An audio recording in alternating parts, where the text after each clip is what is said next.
Amang, sinubukan ko lang pong gamitin ang lipstick ni Inang.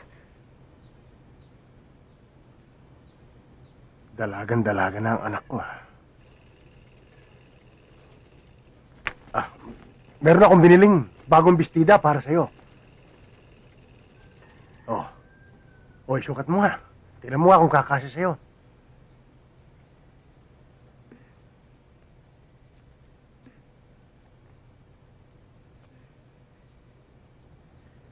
Amang?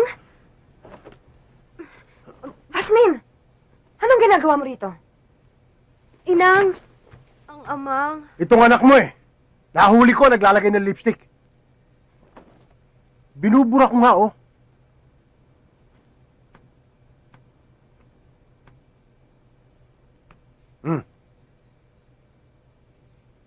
Bakit mo ginagamit ang lipstick ko? Sinusubukan ko lang naman, Inang. Papasok ka lang sa eskwela yung nagli-lipstick ka pa? Burahin mo yan. Inang! Sino pinagpapagandahan mo? Si Amang? Ha? Ha? Anong ginagawa mo sa silid namin? Inakit mo si Amang? Ha? Hindi ka na nahiya sa sarili mo? Ang bata-bata mo pa, puro paglalandi na inatupag mo. Siguro ganyan din ang ginagawa mo sa eskwelahan, ano? Hindi po! Hala! Burahin mo yan! Bago ka mahuli sa klase! Dali! Opo.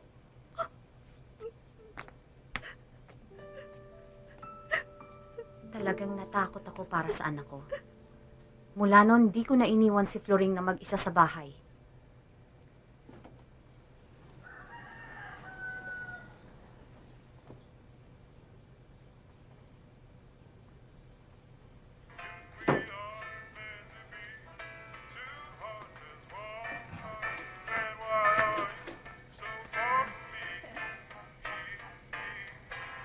We are made to be happy, free, then why am I in misery?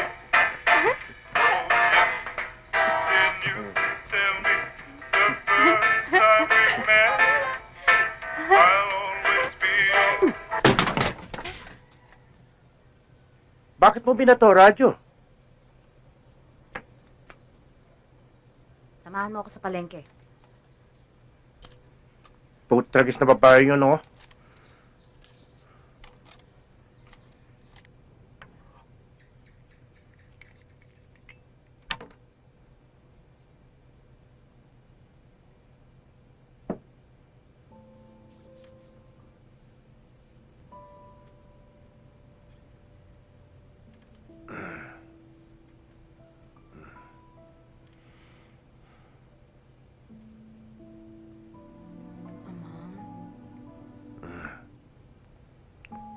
Matulog ka na.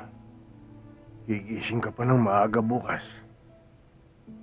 Bumili ka ng gamot para sa mga alaga mo. Yung isang baboy mo mukhang may sakit. Patayin mo na ang gasera.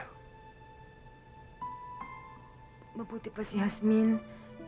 Pinibilhan mo ng bagong damit. O, hindi bumili ka rin ng bago mong damit bukas. Patayin mo na ang gasera.